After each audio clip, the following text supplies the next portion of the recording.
राजा ने दानियेल से, जिसका नाम बेल्तशस्सर भी था, पूछा, क्या तुझ में इतनी शक्ति है कि जो स्वप्न मैंने देखा है उसे फल समेत मुझे बताए। दानियेल ने राजा का उत्तर दिया, जो भेद राजा पूछता है वह न तो पंडित, न तंत्री, न ज्योतिषी, न दूसरे भावी बताने वाले राजा को बता सकते हैं, परंतु भेदों का प्रकटकर्ता परमेश्वर स्वर्ग में है, और उसी ने नबूकदनेस्सर राजा को जताया है कि अंत के दिनों में क्या क्या होने वाला है। तेरा स्वप्न और जो कुछ तूने पलंग पर पड़े हुए देखा वह यह है। हे राजा, जब तुझको पलंग पर यह विचार हुआ कि भविष्य में क्या क्या होने वाला है, तब भेदों को खोलने वाले ने तुझको बताया कि क्या क्या होने वाला है। मुझ पर यह भेद इस कारण नहीं खोला गया कि मैं और सब प्राणियों से अधिक बुद्धिमान हूँ, परंतु केवल इसी कारण खोला गया है कि स्वप्न का फल राजा को बताया जाए और तू अपने मन के विचार समझ सके। हे राजा, जब तू देख रहा था तब एक बड़ी मूर्ति देख पड़ी, और वह मूर्ति जो तेरे सामने खड़ी थी सो लंबी चौड़ी थी, उसकी चमक अनुपम थी और उसका रूप भयंकर था। उस मूर्ति का सिर तो चोखे सोने का था, उसकी छाती और भुजाएं चांदी की, उसका पेट और जांघें पीतल की, उसकी टांगे लोहे की और उसके पांव कुछ तो लोहे के और कुछ मिट्टी के थे। फिर देखते देखते तूने क्या देखा कि एक पत्थर ने बिना किसी के खोदे आप ही आप उखड़कर उस मूर्ति के पांवों पर लगकर जो लोहे और मिट्टी के थे उनको चूर चूर कर डाला।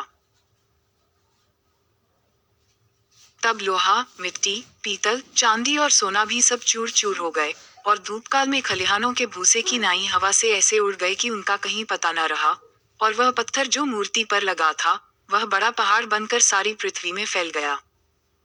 स्वप्न तो यूं ही हुआ, और अब हम उसका फल राजा को समझा देते हैं।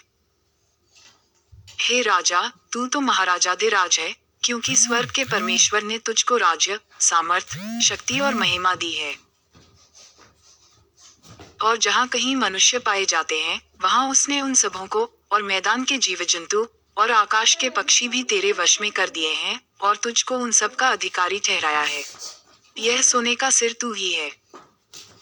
तेरे बाद एक राज्य और उदय होगा जो तुझसे छोटा होगा, फिर एक और तीसरा पीतल का सा राज्य होगा जिसमें सारी पृथ्वी आ जाएगी, और चौथा राज्य लोहे के तुल्य मजबूत होगा। लोहे से तो सब वस्तुएं चूर चूर हो जाती और पिस जाती हैं, इसलिए जिस भांति लोहे से वे सब कुचली जाती हैं, उसी भांति उस चौथे राज्य से सब कुछ चूर चूर होकर पिस जाएगा। और तूने जो मूर्ति के पांवों और उनकी उंगलियों को देखा, जो कुछ कुम्हार की मिट्टी की और कुछ लोहे की थी, इससे वह चौथा राज्य बटा हुआ होगा, तो भी उसमें लोहे का सा कड़ापन रहेगा, जैसे कि तूने कुम्हार की मिट्टी के संग लोहा भी मिला हुआ देखा था। और जैसे पांवों की उंगलियां कुछ तो लोहे की और कुछ मिट्टी की थीं, इसका अर्थ यह है कि वह राज्य कुछ तो दृढ़ और कुछ निर्बल होगा।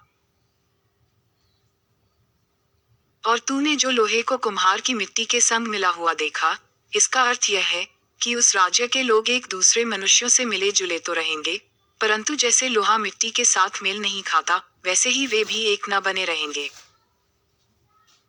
और उन राजाओं के दिनों में स्वर्ग का परमेश्वर एक ऐसा राज्य उदय करेगा जो अनंत काल तक न टूटेगा, और न वह किसी दूसरी जाति के हाथ में किया जाएगा, वरन वह उन सब राज्यों को चूर चूर करेगा और उनका अंत कर डालेगा, और वह सदा स्थिर रहेगा।